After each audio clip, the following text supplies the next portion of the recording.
नमस्कार मित्रांनो, lustre of एज्युकेटिव्ह आपल्या यूट्यूब चॅनलवर मी ज्ञानेश्वरी तुमचे पुन्हा एकदा स्वागत करते। आजचा व्हिडिओ हा विशेष टीईटी परीक्षेची तयारी करणाऱ्या विद्यार्थी व शिक्षकांसाठी खूप महत्त्वपूर्ण आहे। व्हिडिओमध्ये मी तुमच्यासोबत टीईटी परीक्षेची साधी, सोपी व प्रॅक्टिकल स्ट्रॅटेजी शेअर करणार आहे, जी की टीईटी परीक्षेत यश मिळवण्यासाठी नक्की मदत करेल। मित्रांनो, तुम्ही जर टीईटी परीक्षेची तयारी करत असाल, त्याचप्रमाणे 2 दिवसापूर्वी जी टीईटीची आन्सर की आली त्यानुसार तुमचे मार्क्स कमी आले असतील, तुम्ही जर टीईटी परीक्षेचा ट्रेस घेतला असेल किंवा तुम्हाला काही शंका असेल आपण पास हो किंवा नाही, तर हा व्हिडिओ नक्की तुमच्यासाठी आहे।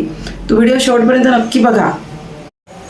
3 दिवसापूर्वी टीईटी परीक्षेची आन्सर की आली आहे आणि त्यामध्ये काही विद्यार्थ्यांनी, काही शिक्षकांनी आपली मार्क्स चेक केले आहेत आणि काही करणार आहेत किंवा काही डायरेक्ट रिझल्ट बघणार आहेत। कारण बघा, आन्सर की आली आहे आणि आन्सर की नुसार आपण आपले मार्क्स नक्की चेक केले पाहिजे, जेणेकरून आपल्याला किती मार्क्स पडतील। त्याचप्रमाणे सर्वात महत्त्वाचं म्हणजे आपल्या चुका कुठे झाल्या आहेत, आपण कुठे कमी पडलो आहे हे बघणं खूप गरजेचं ठरेल। काल एका मॅडमचा मला फोन आला मित्रांनो, आणि त्यांनी सांगितलं की 77 मार्क्स आले आहेत माझे, काय करू। मॅडमच्या या प्रश्नातूनच मला हा व्हिडिओ बनवावा वाटला। अशा माझ्या खूप मैत्रिणी आहेत की ज्यांनी घर सांभाळून, मुलं सांभाळून, सासू सासऱ्यांचं करून आणि शाळा, नोकरी हे सगळं सांभाळून टीईटी परीक्षेचा अभ्यास केला, तरीही त्या कुठेतरी आता कमी पडल्या आहेत, थोड्याशा मार्कांनी त्या राहिल्या आहेत। तर अशा सर्व माझ्या मित्रमैत्रिणींसाठी आजचा व्हिडिओ आहे। मी मार्क्स चेक केले, मला एवढे कमी मार्क्स पडले किंवा मी पास होणार नाही याचा विचार न करता आता आपल्याला संधी मिळणार आहे। आपल्या परीक्षा, टीईटी परीक्षा हे परत 6 महिन्यातून होणार आहे। त्यामुळे आपण खचून न जाता मी ही येणारी ही परीक्षा नक्की पास करेल असा निश्चय करून आपण अभ्यासाला लागणं गरजेचं आहे। त्यामध्ये 2 पर्याय आहेत मित्रांनो। रिझल्ट खूप कमी आला तर टीईटी द्यायचीच नाही आणि नोकरीही करायची नाही। पहिला पर्याय तुमच्यापुढे हा आहे, किंवा दुसरा पर्याय हा आहे की तुम्ही टीईटी ही परीक्षा चॅलेंज समजून अभ्यास करा आणि हे नक्की काढा। आणि मित्रांनो, तुम्हाला जेवढी अवघड वाटते तेवढी ही परीक्षा अवघड नाहीये, खूप सोपी परीक्षा आहे, परंतु आपण कुठं कमी पडतो याचा अभ्यास करणं खूप गरजेचं आहे। तर आजच्या व्हिडिओमध्ये तुम्हाला मी एक सिंपल आणि प्रॅक्टिकल स्ट्रॅटेजी टीईटी विषयी सांगणार आहे। खरंच जर तुम्हाला टीईटी परीक्षा पास करायची असेल तर व्हिडिओ शेवटपर्यंत बघा। तुम्हाला टीईटी परीक्षेची तयारी आजपासून आणि आतापासूनच सुरू करायची आहे। असं नाही की टाइम टेबल आल्यानंतर मी माझी स्ट्रॅटेजी बनवतो किंवा अजून वेळ आहे, मला तारीख कळली नाही, टीईटी कधी होईल नाही होईल हे सांगता येत नाही। जर असा आपण विचार केला मित्रांनो, तर परीक्षा येऊन जाते आणि होऊनही जाते, आपल्या हाती रिझल्ट येतो नापासचा, तेव्हा आपल्याला विचार येतो की मी परत अभ्यास करेल। तर मित्रांनो, फक्त आता विचार करायचा नाहीये, तर आजपासून आणि आतापासून टीईटीच्या अभ्यासासाठी लागायचं आहे आणि यामध्ये मी तुम्हाला मदत करणार आहे। जर तुम्हाला खरंच माझी मदत हवी असेल, तुम्ही मला नक्की कमेंट बॉक्समध्ये सांगा की अशी सिरीज तुम्ही चालू ठेवा टीईटी संबंधित। मी नक्की यावर काम करेल आणि मला ते आवडेल। तर मित्रांनो, या व्हिडिओतून तुम्ही तुमच्या यशाला आवश्यक गोष्टी घेऊनच जाणार असा मी तुम्हाला विश्वास देते। मित्रांनो, आपण कुठलीही एक्झाम क्रॅक करू शकतो, ती यूपीएससी का असो ना, परंतु आपल्याला त्यासाठी प्रॉपर प्लॅनिंग हवी असते। एखादी साधी गोष्ट जरी करायची असली मित्रांनो, त्यासाठी सुद्धा आपल्याला प्लॅनिंग हवी असते। तर आपल्या कुठल्याही एक्झामसाठी प्लॅनिंग खूप महत्त्वाची आहे। बघा, अनेक शिक्षक पहिल्याच वर्षी टीईटी देतात आणि पीईटी पास करतात, असे अनेक शिक्षक आहेत। आणि या वर्षी असे खूप मुलं आहेत की ते पहिल्याच प्रयत्नात टीईटी पास होतील। मग ते नेमकं काय करतात याचा विचार आपण केला पाहिजे। याचं कारण काय आहे, तर याचं कारण आहे consistency is more important than long study hour. अभ्यासात सातत्य असणे खूप गरजेचे आहे मित्रांनो। एक्झाम डेट आली म्हणजे आपण अभ्यास करू। काही जण तर हॉल तिकीट आल्यानंतर रात्रंदिवस अभ्यास करतात आणि तरीही त्यांची परीक्षा निघत नाही मित्रांनो, कारण कोणतीही गोष्ट जर आपण सातत्याने केली तर आपल्याला त्यात नक्की यश मिळते। तुम्हाला अभ्यासाचे काही ठराविक तास ठरवायचे आहेत, त्या काही तासात फक्त टीईटीचाच अभ्यास तुम्ही केला पाहिजे। आणि आतापासून जर तुम्ही हे केले तर तुम्हाला 90+ मार्क्स घेण्यासाठी कोणीही रोखू शकत नाही। तुम्ही हमखास टीईटी मध्ये यश मिळवाल आणि 90+ मार्क्स सुद्धा घेऊ शकतात। काही विद्यार्थी तर 100+ मार्क्स सुद्धा घेणारे आहेत की ज्यांनी व्यवस्थित प्लॅनिंग करून या परीक्षेत यश मिळवलेले आहे आणि चांगले मार्क्स घेतलेले आहेत। तर मित्रांनो, आपण थोडक्यात या परीक्षेचा अभ्यासक्रम समजून घेऊया, पेपर पॅटर्न समजून घेऊया। बरं का, यामध्ये 2 पेपर असतात हे आपल्या सर्वांनाच माहिती आहे। तुमचं जर डीएड झालं असेल आणि तुम्ही 1 ते 5 ची तयारी करत असणार, 1 ते 5च्या वर्गासाठी जर तयारी करत असाल तर तुम्हाला पेपर 1 द्यावा लागतो। त्याचप्रमाणे जर तुमचं बीएड असेल तर बीएडसाठी तुम्हाला 6 ते 8ला तुम्ही इलिजिबल आहात आणि पेपर 2 तुम्हाला द्यावा लागतो. पेपर दोन जर तुम्ही पास झाले तर तुम्ही 6 ते 8साठी इलिजिबल असता. तर आता पेपर 1 मध्ये तुम्हाला मराठी, गणित, मानसशास्त्र, मानसशास्त्र आणि परिसर अभ्यास व इंग्रजी हे विषय असतात. तर पेपर 2ला गणित विषय नसतो, तर फक्त परिसर अभ्यास हे 60 मार्क्सला असतात. म्हणजे मराठी, मानसशास्त्र, इंग्रजी आणि परिसर अभ्यास याप्रमाणे ते विषय असतात. तर परिसर अभ्यास 60 मार्कला विचारला जातो. तर मित्रांनो, 60 मार्कसाठी जे परिसर अभ्यास आहे ते हा गेम चेंजिंग असतो आपल्यासाठी. जर आपण पेपर 2 जर आपल्याला काढायचा असेल, त्यामध्ये मानसशास्त्र आणि परिसर अभ्यास याचा अभ्यास आपल्याला खूप चांगला करावा लागतो. तर हे झाले विषय आणि आपले पेपर. सिंपल गोष्ट आहे मित्रांनो. आता माझी मैत्रीण जी आहे, तिला जर 77 मार्क्स पडले, तिने काय केलं होतं, इंग्लिश विषय घेतला होता आणि इंग्लिश तिला एवढं जमत नाही. तर मग तिने हिंदी विषय जर घेतला असता आणि जर तुम्ही 6वी, 7वी, 8वीचे CBSEचे पुस्तकं जरी वाचले असते, 6वी, 7वी, 8वीचं जरी ग्रामर केलं असतं हिंदीचं, तरीही तुम्हाला चांगले मार्क्स पडू शकतात हिंदीमध्ये. आणि तुम्हाला तेवढा त्यांनी मुभा दिलेली आहे विषय निवडण्याची, पण तिला हे माहिती नव्हतं. तर आपल्याला आधी एक्झाम पॅटर्न, ही एक्झाम कशी असते हे सगळं माहीत असणं गरजेचं आहे. आपण ज्या परीक्षेची तयारी करतो त्याचा पूर्ण अभ्यास आपण करून तर परीक्षेचा फॉर्म आपल्याला भरायचा असतो. परंतु आपण घाईघाईत फॉर्म भरतो. आपल्याला काहींना तर सिलेबस सुद्धा माहिती नसतो, काहीतरी पेपर द्यायचा म्हणून पेपर देतात. परंतु जर तुम्हाला खरंच पास व्हायचं असेल तर एक्झाम पॅटर्न, एक्झाम स्ट्रॅटेजी सगळी समजून तुम्हाला अभ्यासाला लागावं लागेल. तर बघा, आता प्रश्न असा पडतो की कोणी जर आपल्या स्ट्रॅटेजी सांगत असेल, यश कसं मिळवायचं ते सांगत असेल, यशाबद्दल बोलत असेल, तर त्या व्यक्तीने सुद्धा ते यश मिळवलेलं असलं पाहिजे, त्याच्याकडे तेवढी पात्रता असली पाहिजे. तर याआधी मी आपल्या यूट्यूब चॅनलवर मी TET कसे पास झाले आणि पहिल्याच प्रयत्नात TET कशी पास व्हावी हा एक छोटासा व्हिडिओ टाकलेला आहे. मित्रांनो, 70,000च्या आसपास त्या व्हिडिओला व्ह्यूज आलेले आहेत आणि खूप छान कमेंट्स मला मिळालेले आहेत. या सर्व तुमच्या प्रेरणेतूनच मी असे व्हिडिओ बनवण्याचा प्रयत्न करते.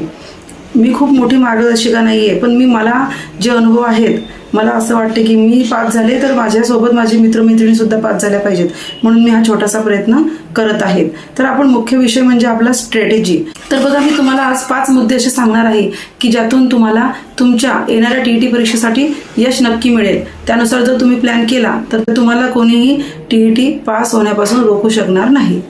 चला तर मग ते 5ही मुद्दे आपण समजून घेऊया. पहिला आपला मुद्दा आहे सिलेबस आणि एक्झाम पॅटर्न. जर तुम्हाला TET परीक्षेत यश मिळवायचं असेल तर तुम्हाला जी परीक्षा तुम्ही देत आहात त्या एक्झामचा सिलेबस हा तुमच्या तोंडपाठ असला पाहिजे आणि त्याचा पॅटर्न. आता एक्झाम पॅटर्न कशाला म्हणता येईल, तर बघा, मी तुम्हाला एक उदाहरण देऊन सांगते.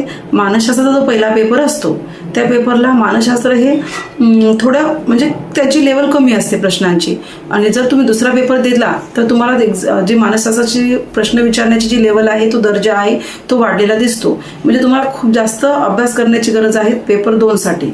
आता कोणत्याही विषयावर प्रश्न नेमके कोणत्या घटकावर विचारले जातात हे आपल्याला माहीत असणं गरजेचं आहे, आणि वारंवार प्रश्न कोणत्या घटकावर जास्त फोकस केलेला आहे हा पॅटर्न सुद्धा, म्हणजे हे सुद्धा आपल्याला माहीत असणे गरजेचं आहे.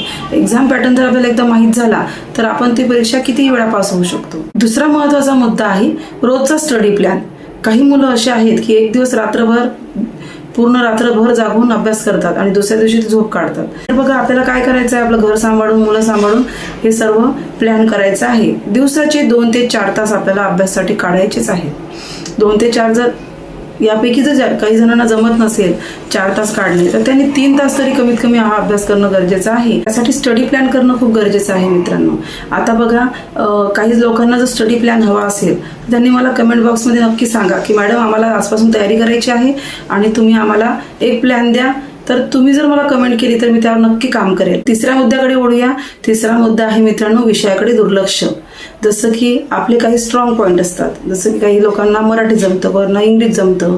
तर सर्वात महत्त्वाचं म्हणजे विद्यार्थी ह्या एक्झाममध्ये पास होण्यासाठी जे मानसशास्त्र विषय आहे त्याकडे दुर्लक्ष करतात, आणि हा विषय एवढा महत्त्वाचा आहे की 30 पैकी 30 मार्क्स सुद्धा आपण घेऊ शकतो. परंतु याच विषयामध्ये मुलांना कमी मार्क्स पडतात आणि प्रश्न कुठून विचारले जातात हेच आपल्याला नेमकं कळत नाही. तर जो मानसशास्त्र विषय आहे त्याकडे अजिबात दुर्लक्ष करायचं नाही. त्याचप्रमाणे आता मला जर मराठी जमत असेल तर मी मराठीमध्ये पैकीच्या पैकी मार्क्स घेण्याचा प्रयत्न केला पाहिजे. त्यासोबतच मी इंग्लिशचा पण तेवढाच अभ्यास केला पाहिजे. मी जर इंग्लिश नसेल घेतलं, मी जर भाषा हिंदी निवडली असेल तर हिंदीचा पण तेवढाच अभ्यास केला पाहिजे, जेणेकरून मराठी आणि हिंदीमध्ये जर मला कव्हर झाले चांगले मार्क्स तर मी बाकीच्या विषयामध्ये थोडेफार मार्क्स मिळून सुद्धा TET पास होऊ शकते. तो आपला स्वतःचा प्लॅन तसा अभ्यासाचा स्वतःचा प्लॅन तयार करायचा आहे मित्रांनो, की माझा विषय स्ट्रॉंग कोणता, वीक कोणता, यावर तुम्हाला स्वतः काम करायचं आहे. आणि चौथा व खूप महत्त्वपूर्ण मुद्दा आहे मागील प्रश्नपत्रिकांचा अभ्यास. 2013 पासून जेवढ्या TETच्या प्रश्नपत्रिका झाल्या आहेत त्या तुमच्याकडे असणं गरजेचं आहे. आणि फक्त असून उपयोग नाही तर त्याचं विश्लेषण सुद्धा तुम्हाला करायचं आहे. आता याचा काय फायदा होईल मित्रांनो, तर बघा आता काही जण म्हणतात, काही जणांचं असं होते पेपरला गेल्यानंतर की वर्षभर छान अभ्यास केलेला असतो आणि पेपरचा सराव मात्र ते डायरेक्ट एक्झाममध्ये जाऊन करतात.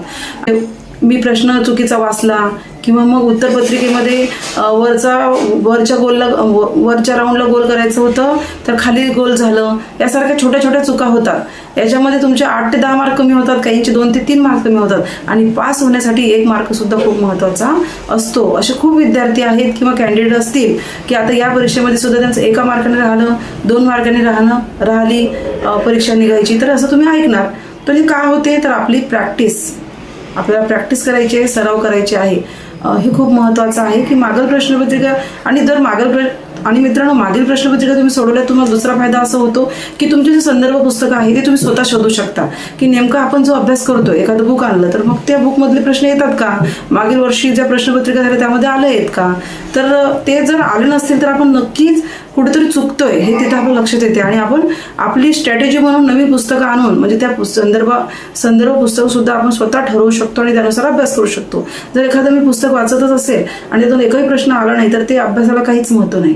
त्यामुळे संदर्भ पुस्तक हे तेवढेच महत्त्वाचे आहे आणि हे आपल्याला मागील प्रश्नपत्रिकेचा अभ्यास करून नक्कीच समजेल. सर्वात शेवटचा मुद्दा आहे सराव प्लस मॉक टेस्ट. आता सराव काय करायचा, आता सराव कशाला करायचा मॅडम, आम्ही तो सगळं वाचला, आता एखादं पुस्तक घेतलं, म्हणजे उदाहरण सांगते मी तुम्हाला, तुम्ही 6वीचा इतिहास घेतला तर फक्त एकदा वाचून काढला आपण, झालं आपलं वाचून. 7वीचं पुस्तक घेतलं, वाचून झालं. 8वीचं पुस्तक घेतलं, वाचून झालं. सगळे इतिहास मी वाचून झालं असं मला वाटते. परंतु जर त्याच्यावर रिव्हिजन केली नाही तर काय होतं, त्याच्यावर रिव्हिजन जर तुम्ही केली नाही तर तुम्हाला नेमकं तिथं आठवत नाही मित्रांनो. वाचून झालेलं असते पण आपली प्रॅक्टिस नसते, सराव नसते.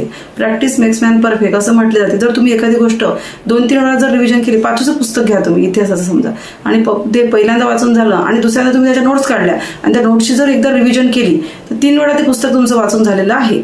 त्यामुळे तुम्हाला परीक्षेत बरोबर तो प्रश्न आला की लगेच क्लिक होतो आणि तुम्हाला जास्त वेळ सुद्धा लागत नाही. त्यामुळे सराव खूप गरजेचा आहे. सरावासोबत तुम्हाला मॉक टेस्ट सुद्धा द्यायचे आहेत, म्हणजे वेळेचं नियोजन त्यातून होईल. तर मित्रांनो बघा, TET परीक्षेत जर तुम्हाला यश मिळवायचं असेल तर काय नाही केलं पाहिजे हे तेवढंच महत्त्वाचं आहे. तर पहिलं आहे मानसशास्त्र विषयाकडे दुर्लक्ष करायचं नाही. दुसरं आहे रिव्हिजन न करता परीक्षेला जायचं नाही. म्हणजे एक पुस्तक वाचल्यानंतर त्याच्या नोट्स काढायच्या आणि त्याच्यानंतर त्याच्यावर सराव करायचा, हे खूप महत्त्वाचं आहे. आता काही जणांचं असं म्हणणं आहे की आम्हाला रेडीमेड नोट्स द्या, आम्ही रेडीमेड नोट्स घेऊन अभ्यास करतो. त्याचा फारसा काही फायदा होत नाही मित्रांनो. आपण स्वतः जर एखादी गोष्ट केली, वाचून त्याच्या नोट्स काढल्या तर आपल्याला कायमस्वरूपी लक्षात राहतात. हेच सांगते की आपण अभ्यासात कमी आहे किंवा वीक आहे, यामुळे आपल्याला कमी मार्क्स पडलेले नसतात, तर आपण त्यासाठी पुरेसा वेळ दिलेला नसतो. त्यामुळे आपल्याला त्या परीक्षेत यश मिळत नाही किंवा आपण त्यात कमी पडतो. हेच तुम्हाला व्हिडिओच्या शेवटी सांगते. तर मित्रांनो बघा, मी तुम्हाला काही टिप्स सांगितल्या, यात तुमच्या काही ॲड करून तुमची एक प्रॉपर स्ट्रॅटेजी म्हणून अभ्यासाला लागा. येणाऱ्या TET परीक्षेत यश नक्कीच तुम्हाला मिळेल. आणि मी जी तुम्हाला काही माहिती सांगितली थोडी जरी तुम्हाला आवडली तर नक्की लाईक करा, शेअर करा, कमेंट करा. आणि मित्रांनो, चॅनलवर नवीन असाल तर चॅनल नक्की सबस्क्राईब करा. व अशीच नवीन व्हिडिओ पाहिजे असतील तर कमेंट बॉक्समध्ये नक्की सांगा. धन्यवाद.